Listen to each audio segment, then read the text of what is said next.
नगर पालिका नेता प्रतिपक्ष एवं कांग्रेस पार्षदों एवं कार्यकर्ताओं द्वारा कलेक्ट्रेट पहुंचकर मध्य प्रदेश राज्य शासन के नगरीय विकास एवं आवास विभाग मंत्रालय द्वारा नगर पालिका अध्यक्ष उपाध्यक्ष के अविश्वास प्रस्ताव के 2 वर्ष की जगह अब 3 वर्ष किए जाने का विरोध कर ज्ञापन सौंपा। दरअसल मध्य प्रदेश शासन के नगरीय विकास एवं आवास विभाग द्वारा नगर निकायों में अध्यक्ष एवं उपाध्यक्षों के विकास कार्य नहीं किए जाने पर प्रतिपक्ष द्वारा अविश्वास प्रस्ताव लाने के लिए अब 3 वर्ष की अवधि निर्धारित करने के निर्णय के विरोध में बड़वानी नगर पालिका नेता प्रतिपक्ष राकेश सिंह यादव के नेतृत्व में कांग्रेस पार्षदों एवं कांग्रेस की कार्यकर्ताओं द्वारा कलेक्ट्रेट में मुख्यमंत्री के नाम ज्ञापन सौंप विरोध जताया। आज कलेक्टर में पूरे कांग्रेस साथी, हमारे सभी वरिष्ठ कांग्रेसी, पूर्व नगर पालिका अध्यक्ष, ब्लॉक कांग्रेस अध्यक्ष और हमारे कांग्रेस के सभी सम्मानित साथियों और पार्षद साथियों के साथ मैं यहाँ आया हूँ माननीय मुख्यमंत्री जी के नाम पर ज्ञापन देने। मुझे लगता है कि मध्य प्रदेश सरकार बेहद कंफ्यूज हो रही है।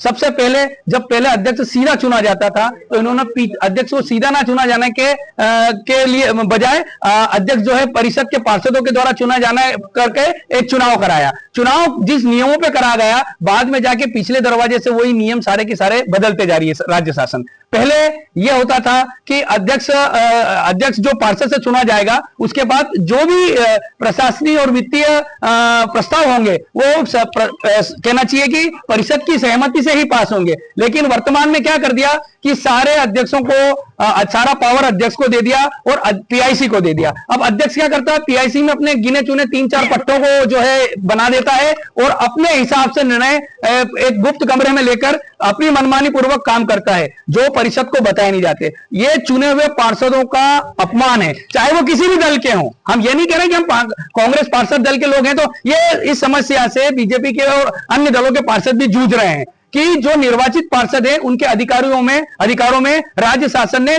मनमानी पूर्वक कटौती कर दी है। मुझे बताइए कि केवल पार्षदों को अब जो देखा जाए तो परिषद की बैठक में केवल नामांकन के उस पर ही जो है चर्चा होती है, इसके अलावा किसी विषय पर चर्चा नहीं होती है। अब परिषद अध्यक्ष बाले क्या काम पिछले दरवाजे से कर रहा है, ना वो परिषद के अन्य पार्षदों को मालूम पड़ती है, ना उसके द्वारा नगर के लोगों को मालूम पड़ती है। अगर वो गलत कर रहे हो तो हम विरोध करें, जब हमें पता ही नहीं पड़ता कि वो लोग क्या कर रहे हैं तो किस तरह जो है हम नागरिकों के हितों की रक्षा कर पाएंगे। मेरा राज्य शासन से ये कहना है कि इस तरह डरे और घबराए मत।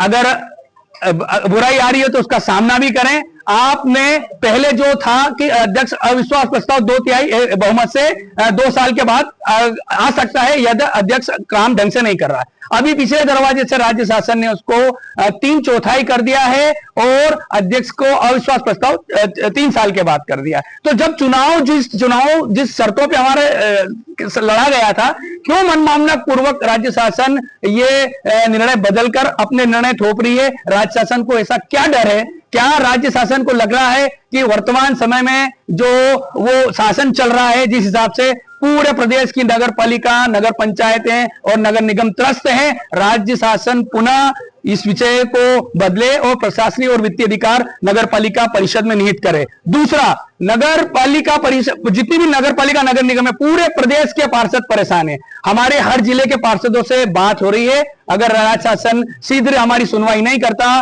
तो हम सभी पूरे प्रदेश के पार्षद मिलकर राज्य शासन के विरुद्ध एक बहुत उग्र आंदोलन करेंगे, क्योंकि परिषद के चुने हुए जनप्रतिनिधि यानी पार्षदों का जो राज्य शासन है वो एक तरह से माहौल उड़ा रही है। बड़वानी से विजय निकुंज की रिपोर्ट।